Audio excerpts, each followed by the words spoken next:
A cada dia, Deus nos chama à santidade. E todos os dias, com a Igreja, celebramos a memória e conhecemos a história do Santo do Dia.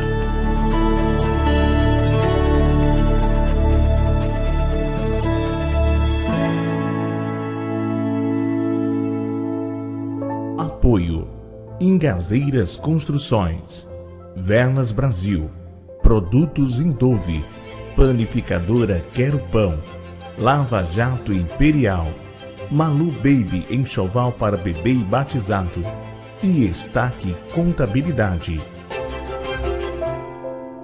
Hoje, 4 de outubro, dia de São Francisco de Assis.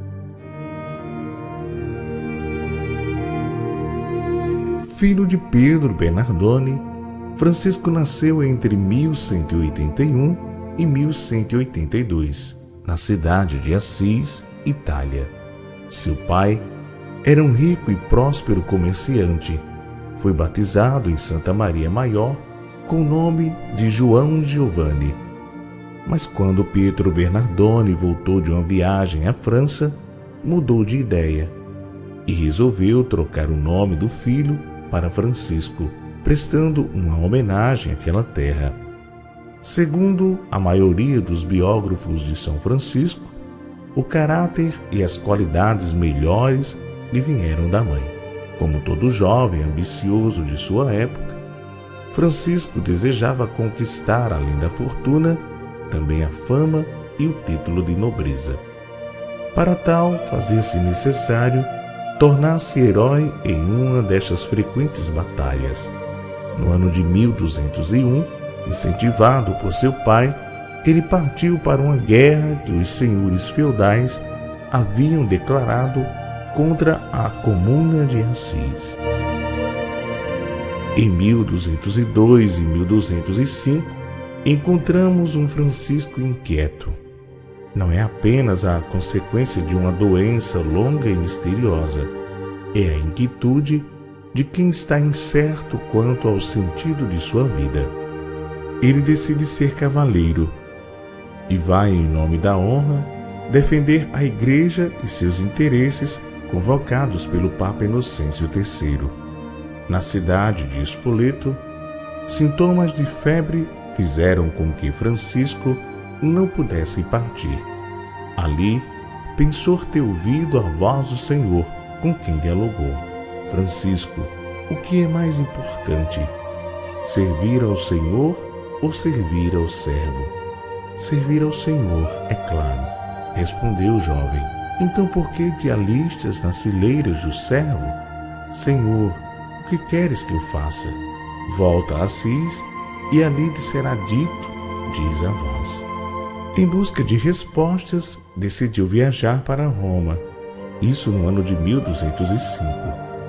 Visitou a tumba do apóstolo São Pedro e exclamou: é uma vergonha que os homens sejam tão miseráveis como o príncipe dos apóstolos. E jogou um grande punhado de moedas de ouro, contrastando com as escassas esmolas de outros fiéis menos generosos. A seguir, trocou seus ricos trajes com os de um mendigo e fez sua primeira experiência de viver na pobreza. Voltou a Assis, a casa paterna, entregando-se ainda mais à oração e ao silêncio. Em 1206, passeando a cavalo pelas campinas de Assis, viu um leproso, repugnante à vista e ao olfato, lhe causando nojo. Mas então, movido por Deus, colocou seu dinheiro naquelas mãos sanguentas e deu-lhe um beijo. Falando depois a respeito deste momento, ele diz: o que antes me era amargo, mudou-se então em doçura da alma e do corpo.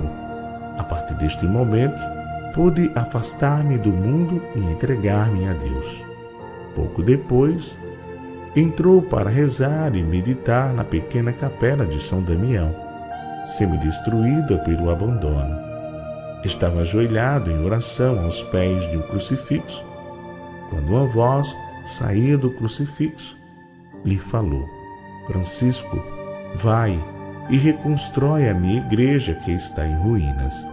Seu pai se indignava cada vez mais e resolveu exigir que seu filho lhe devolvesse tudo quanto recebera dele. Levou perante o bispo para que o julgasse. Francisco, ciente da sentença de Cristo, diz: quem ama o seu pai ou a sua mãe mais que a mim, não é digno de mim, baseado no livro de Mateus 19, 29. Sem vacilar, um momento despojou-se de tudo até ficar nu. Jogou os trajes e o dinheiro aos pés de seu pai e exclamou: até agora chamei de pai a Pedro Bernardone. Doravante, não terei outro pai, senão o Pai Celeste.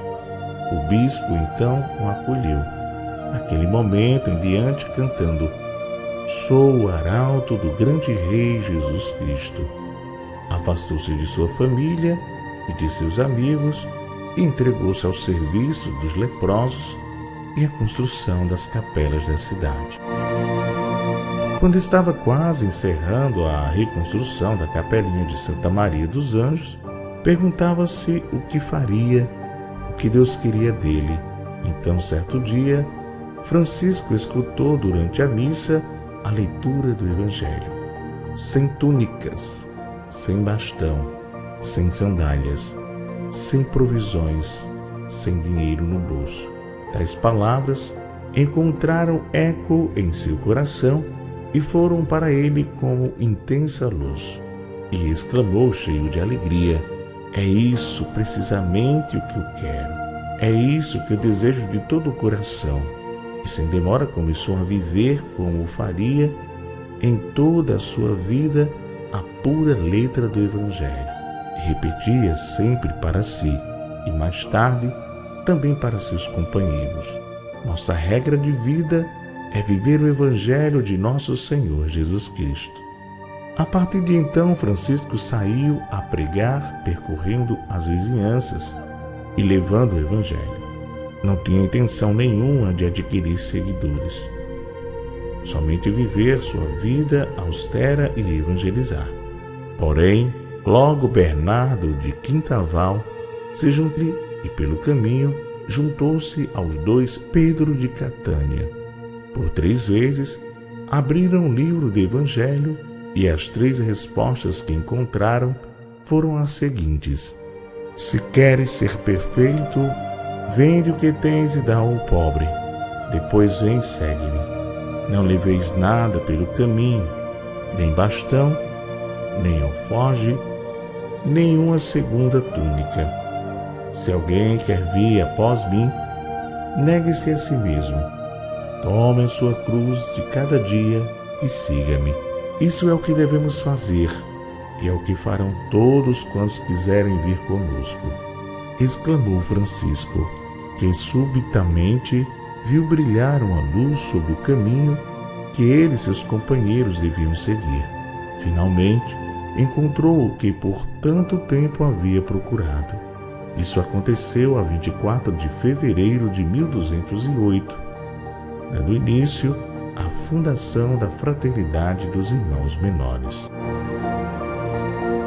Em 1209, Francisco e seus companheiros foram até o Papa Inocêncio III para pedir a aprovação de seu carisma. Ele ficou maravilhado com o propósito de vida daquele grupo, especialmente com a figura de Francisco, a clareza de sua opção e a firmeza que demonstrava. Reconheceu naquele homem, que há pouco vira em sonho, segurar as colunas da igreja de Latrão, que começava a ruir. O Papa reconheceu que era o próprio Deus que inspirava Francisco a viver radicalmente o Evangelho, trazendo vida nova a toda a igreja. Por isso, deu ao seu modo de viver o Evangelho aprovação oficial. Autorizou Francisco e seus seguidores a pregarem o Evangelho nas igrejas e fora delas. Francisco inspirou Clara para a santidade. Dela surgiu as Clarissas. Tomás de Celano diz: então se submeteu todo ao conselho de Francisco, tomando-o como condutor de seu caminho, depois de Deus.